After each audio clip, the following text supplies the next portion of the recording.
Bonjour et bienvenue à la présentation de ce cours de base sur Microsoft Power BI. Ce que nous pouvons dire en quelques mots, c'est que cet outil gratuit dans sa version de bureau est plus que suffisant pour apprendre et aussi pour être utilisé de manière rentable par les petites et moyennes entreprises, grâce auquel nous pouvons obtenir les mêmes résultats qui prendraient 10 fois plus de temps. Dans Excel, en termes de temps, c'est une application qui peut être alimentée par une multitude de sources de données telles que Excel, Access, SharePoint, MySQL Database, Azure et bien d'autres sources de données. Et une fois connecté très rapidement en quelques clics à ces sources de données, des tableaux comme celui que vous voyez sont créés à partir desquels, en faisant simplement glisser les champs sur ces objets visuels, le résultat que je vous présente est généré. Comme vous pouvez le voir, ici, il y a 4 objets visuels dans Power BI. Car comme je disais, ça nous permet d'atteindre des résultats très rapidement. En faisant simplement glisser les champs dans ces objets visuels, il crée automatiquement le PV et établit ainsi la connexion entre tous ces objets. Donc, si je veux voir uniquement les clients aux États-Unis, comme vous pouvez le voir, il a sélectionné uniquement les États-Unis. Ici, dans le tableau, vous avez sélectionné uniquement les États-Unis. Ici, dans les régions du monde, vous avez sélectionné ici uniquement les États des États-Unis. C'est Californie, c'est l'État de Washington, c'est l'Oregon.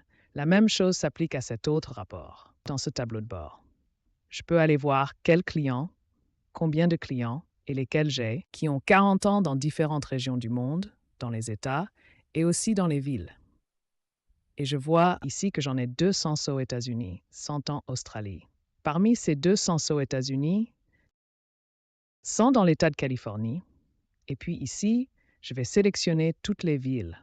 Je pourrais sélectionner seulement l'État de Washington. Et cela me montrerait que dans l'État de Washington, il y a 2300 que l'État de Washington est situé aux États-Unis et que ce sont les villes dans lesquelles j'ai des clients dans l'État de Washington. Il en va de même pour les produits.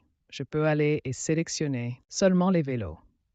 Et ici, ça me montrera seulement les vélos. Tout comme pour les concessionnaires, je peux aller et voir seulement les concessionnaires que j'ai en France. Et ici, tous les départements de France. Là où j'ai les concessionnaires sélectionnés, ceux qui sont surlignés en orange, et puis nous pouvons aussi aller voir tous les départements de France dans lesquels il y a les détaillants et toutes les villes dans ces départements dans lesquels il y a les détaillants. Par exemple, nous pouvons sélectionner le département de la Seine à Paris. Et nous voyons qu'il y a des détaillants uniquement dans la ville de Paris qui ont sélectionné le département de la Seine, qui ont évidemment sélectionné la France pour moi. Nous verrons ensuite toutes les étapes pour construire ces rapports extraordinaires et tableaux informatifs. Et comme vous le verrez dans les leçons qui sont ouvertes en aperçu, ce sont vraiment des opérations simples. Si vous voulez apprendre à utiliser cet outil extraordinaire, qui est également très demandé dans les entreprises, j'ai hâte de vous voir dans le cours. Au revoir.